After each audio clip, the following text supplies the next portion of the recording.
What's up, everybody? Welcome back to the channel. We have UFC 275 going down this weekend, headlined by a banger. We have a top prospect from Rizin, former Rizin champion, Jiri Prochazka versus one of the oldest guys in the UFC, Glover Teixeira, light heavyweight champion. And of course, Jiri Prochazka is one of my favorite guys to watch right now because of his style. Jiri Prochazka is a tough opponent. He's only had 2 fights in the UFC, but those 2 fighters have been some of the best strikers in the division, top prospects as well, and he knocked both of those guys out. So why not give this guy a shot at the title against Glover Teixeira? He has an astounding record of 28 wins with 25 knockouts and only 3 losses. This is definitely going to be Glover's toughest opponent today. I think it is also going to be Jiri Prochazka's tough opponent today. So it's going to be an exciting fight. So what I'm going to do for you guys today, I'm going to break down some of Jiri Prochazka's most wildest knockouts. And let's see if we can gain any insight on his chances of winning the belt this Saturday. So let's do it. What up, everybody? What's up, everybody?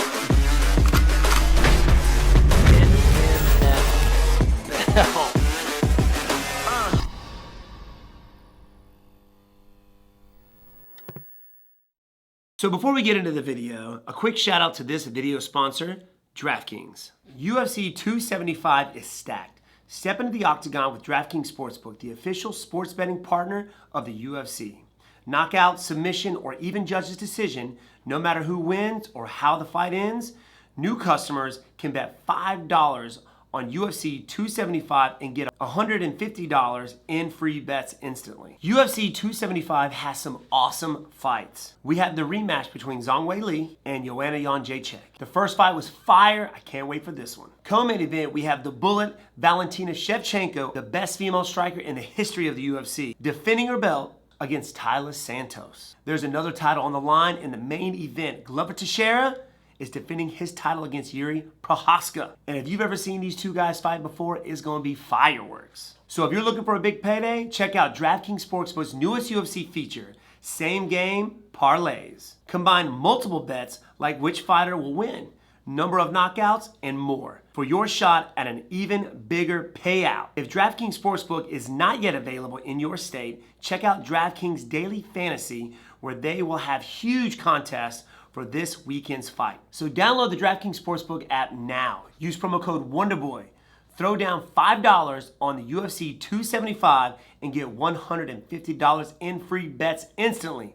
That's code Wonderboy this Saturday at DraftKings Sportsbook, the official sports betting partner of the UFC. New customers only. Bet $5 on UFC 275 and instantly receive $150 in free bets. DraftKings is the only sportsbook that offers same-game parlays on UFC events.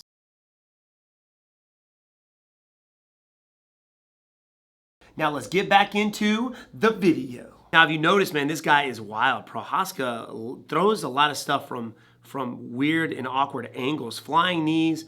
The dude looks like a giant out there. Oh, barely misses with the head kick. But if you notice, he keeps his hands down fairly low. And right off the bat, that's something you don't want to do against Glover Teixeira, who is a nice, crisp boxer and has got good hands. And if you know Jiri, it's nonstop, man. That's a crazy pace for a 205er. He already looks like he's winded. I'm not really sure how long ago this was, but it looks like a back and forth battle. But Prochazka is definitely getting the better of the exchanges. He moves a lot. He moves really good. He looks more jacked here too. He doesn't have the power of the top knot in this one. Oh, he's getting clipped, man. I'm telling you, if he's getting clipped this much, oh, there goes the flying knee. That was like 3 flying knees thrown, and that one landed, knocking his opponent out to the floor. Look at this. Boom! It almost like he looked at the ground, and then as his opponent looked down as well, he came up with the flying knee. Now, so far from what I've seen, now this fight was, a few years back, but from what I've seen from this fight, obviously he was maybe not as experienced. Obviously he's a different fighter now. But from here, from what I see, he's got a crazy pace, right? So with this pace, can he keep up with 5 5-minute rounds? We've seen him go the distance with a lot of guys. He's finished a lot of guys. We'll see if he can go 5.5s. But he's getting hit a lot. And with somebody like Glover Teixeira, who's got great hands, good boxing, is pretty crisp, that's very dangerous. So that's just from what I've seen so far. But on Prochazka's side, he's unorthodox. He throws a lot of flying knees, some things that you don't see light heavyweights doing. So that's it to his advantage. This next video is Prochazka versus a guy named Thomas Pins. This is obviously before he was in the UFC. Let's check it out. Is it me, or does Prochazka look just extra jacked in this fight? Definitely a lot bigger. God, the pace that this guy keeps is ridiculous. Oh my, what? Another flying knee. Oh my God, this is like his power move. The flying knee is always there. He's a lot taller than most of his opponents. And look at the vicious ground and pound this guy. Relentless. This guy is relentless. Wow. Here we go again. Flying knee right off the bat. Round 1, man. Finishes him out with some vicious ground and pound. So there you go, man. Another flying knee. We'll see if this is going to be a finishing move for this fight coming up for UFC 275 this Saturday against Glover Teixeira. Now, Glover has got a melon on him. He's been knocked out. We've seen Alex Gustafsson knock him out, put him away. But Prochazka he's got a pace like no other. He almost has like a Cain Velasquez type pace. Free Cain. So I think that right there can overwhelm a lot of people. And with that flying knee, he's very good at setting it up. So, hey man, we may see a finish this Saturday with a flying flipping knee. So now we're getting to his Rizin career. He's fighting a guy named Satoshi Ishii. Not really sure, I haven't seen this fight, but Rizin is notorious for the fights being in a ring. So kind of going back to the Pride days. Here we go. Wow, the first round length is 10 minutes. What? I didn't know Rizin had 10-minute rounds. Wow, this is definitely like a Pride, man. Well, I tell you what, he loves to throw that head kick. Great takedown defense there, though. The guy, Ishii got in on a top, good deep double leg, and Prochazka defended. And look at him, knees on the ground. Nobody can stand this guy's strength, his power in his hands. Head kick, boom, knocking him down. Another hook right says, bam, right there behind the ear, dropping him, knees to the floor. Now, you can't do that in the UFC. No knees on the ground in the UFC. But, I mean, this guy's cardio's got to be good. If he's going in here and Rizin fighting 10-minute rounds, ridiculous. Can Glover withstand the pace and the veracity of Prochazka? That's the question. You know what I mean? I mean, you saw here, the guy got in on a deep double leg takedown. He showed strength and skill to defend that takedown off and kept the fight standing. Now, another thing is, too, you know, if you go back and look at Glover's past, he got knocked out by long, lengthy fighters like Alex Gustafsson, and Prochazka is a long, lengthy fighter as well with heavy, heavy hands. So, I mean, you know, Glover's been finished before with long and power, lengthy guys, and this is Prochazka. So next up, we have King Mo versus Prochazka. Now, this is they fought twice, and this is the second time they fought. The first time they fought, King Mo knocked him out cold, Prochazka out. So we know that can be done. And this is for the Rizin belt. Dude, I feel like this is going to happen in round 1. Oh, good low, good kick. They're allowed to wear shoes? Now, King Mo is known to have some heavy hands, that one-hitter quitter power. Oh, another flying knee, man. He loves that flying knee. It comes out of nowhere. Another low calf kick. I didn't know you could wear shoes. And oh, good head movement by King Mo. I feel like a knee's coming. Boom! Uppercut by Prochazka.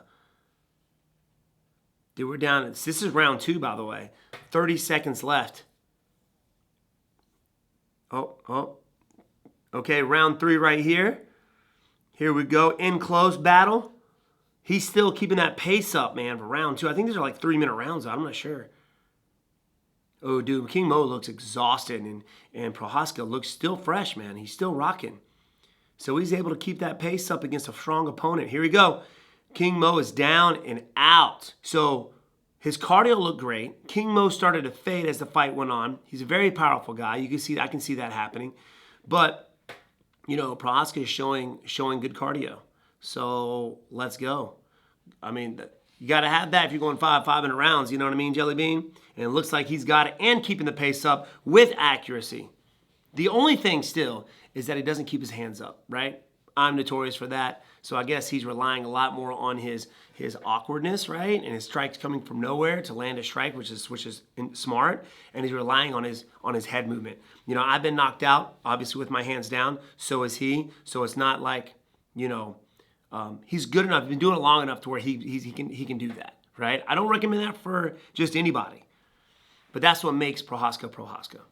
So here we go, guys. Last one, Prochazka versus a former UFC vet, CB Dalloway. This is a Risen fight as well. And he's defending his belt here. CB looks huge. He looks bigger than Prochazka. Those little calf kicks, man. Ooh. Prochazka with the takedown. Here we go. Showing some wrestling skills. CB Dalloway gets back up to his feet. Back to the striking game. Let me tell you, oh my goodness, that uppercut. That's the key. If you take anything away from looking at these fights, obviously it's the knee, but it's the uppercut. And why do I say that? I mean, when Gustafsson fought Glover Teixeira, it was the uppercut that made the change to that fight. The question is, what do you guys think about watching these fight and seeing and going from that? Can Prochazka go out there and beat Glover Teixeira? Now, he's fought some of the best strikers in the UFC. Fought two of them, right? The best strikers. I would say Glover Teixeira is definitely one of the best all-around fighters. He's got good striking. He's got good grappling skills, submission skills. Can Prochazka keep the fight standing? Now, we've seen him get knocked out. We've seen him hurt. We've also seen Glover hurt. But I do believe that Prochazka has got the length to be able to keep Glover Teixeira at bay, and that's what he needs to do. Keep the fight standing, keep him at bay, and try and pick your shots to finish him. Glover Teixeira, on the other hand, he's got to close the gap, look for the grappling exchanges, get him down to the floor, and be heavy and tire him out. That's very exhausting. So what do you guys think, man? I want to know. Put them down in the comments below who you got winning this Saturday, UFC 275. Do you think he's going to hold on to the title, or Prochazka's taking it away? Thank you guys for joining us for this episode. We love you guys. Turn on all notifications so you guys know when the next upload is. Peace!